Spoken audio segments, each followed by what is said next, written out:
If you're a federal employee getting close to retirement, how you take money out of your TSP can quietly cost you a lot in taxes and future flexibility. A lot can go wrong behind the scenes if you start TSP withdrawals after retirement without a real income and tax plan around them. I'm Tom, a certified financial planner, and I work with federal employees on this exact problem. And the first thing I want you to understand is that once your paycheck stops, your TSP is no longer just numbers on a screen. It becomes part of your retirement paycheck. Now, when you're working, the TSP is mostly about accumulation. You contribute, you invest, you watch the balance grow, and you're trying to get to a number. But once you retire, the game changes. You're no longer focused on how do I grow this account anymore.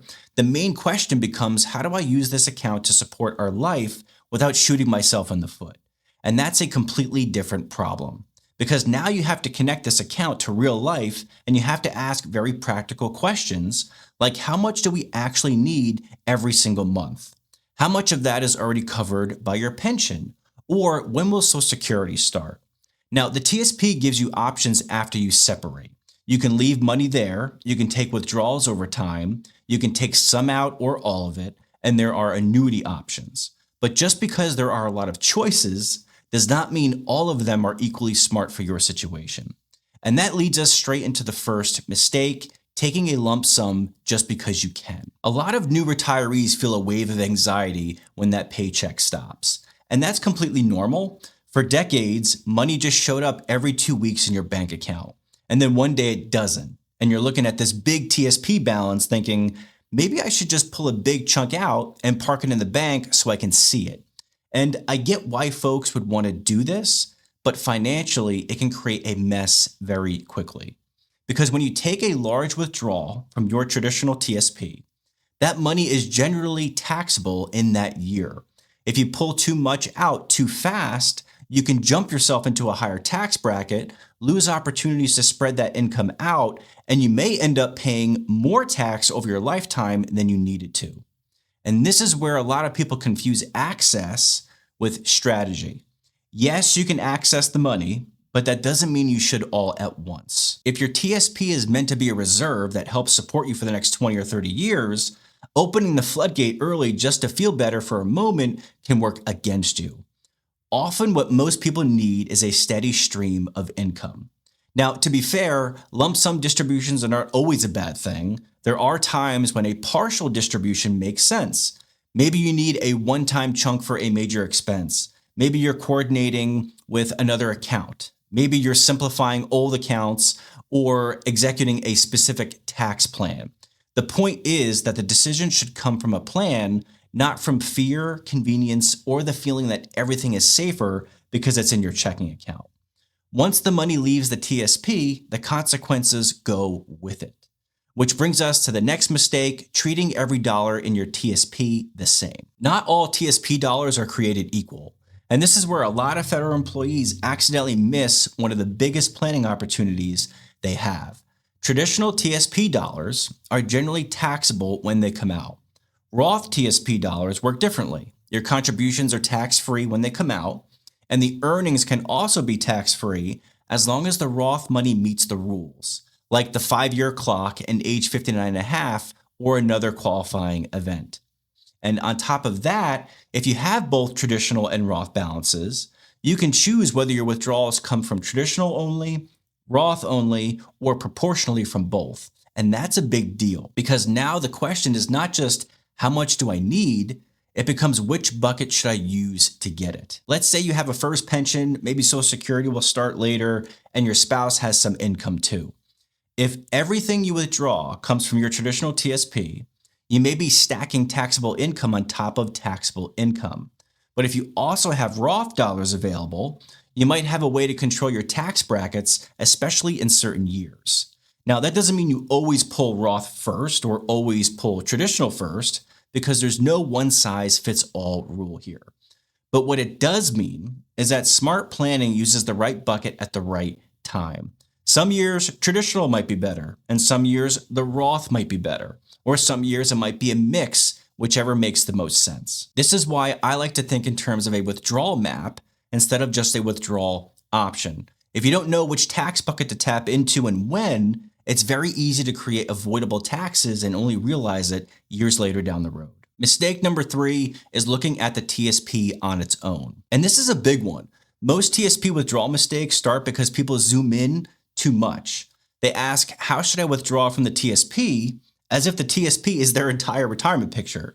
And that's not the right question.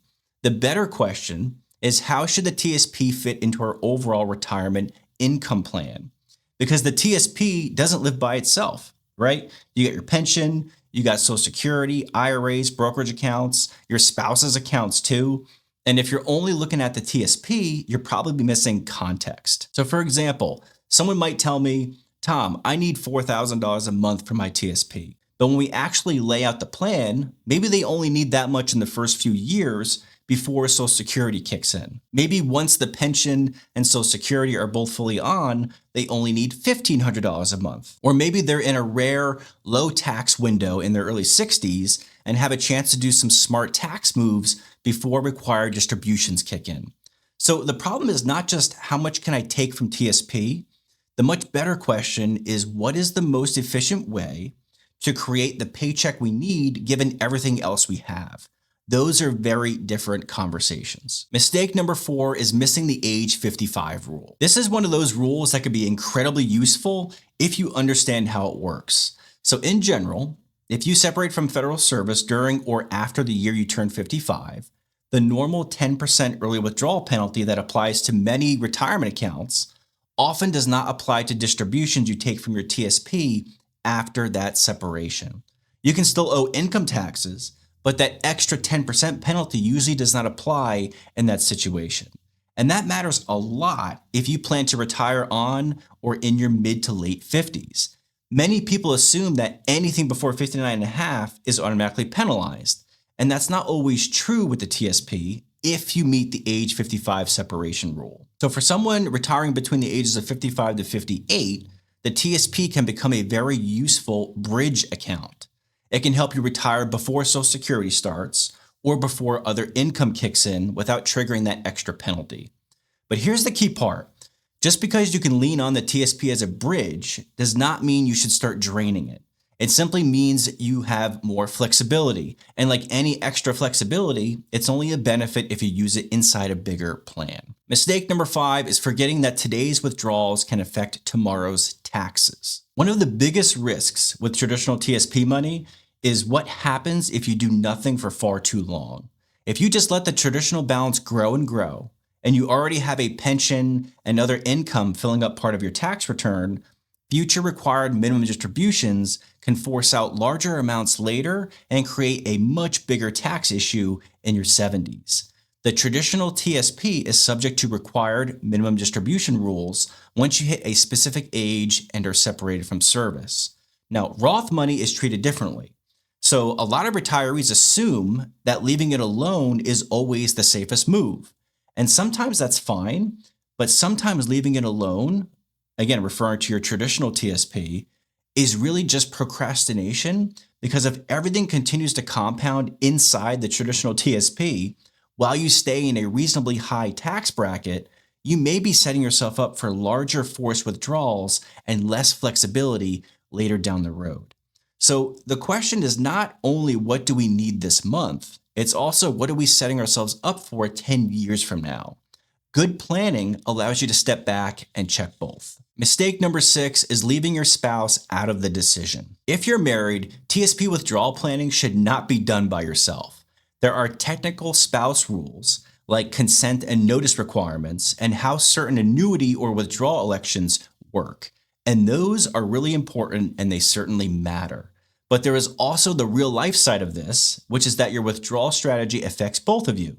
What happens if one spouse passes away early? Or maybe one of you happens to be more conservative and needs more cash flow certainty? Or what if the plan you're building works for both of you while you're alive, but leaves the surviving spouse with a situation they're not prepared to manage on their own? This is where the numbers and the emotional impact really come together, because you're not just trying to be efficient on paper anymore. You're trying to build a retirement that feels stable and flexible for both of you. And that's why I think of withdrawal planning as part of a numbers game and also part of trying to achieve peace of mind. So what should you do with all of this? Well, if you're thinking, Tom, okay, so what's the right answer for me? Here's the honest truth. There is no universal one-size-fits-all strategy, right? That's going to be right for everyone.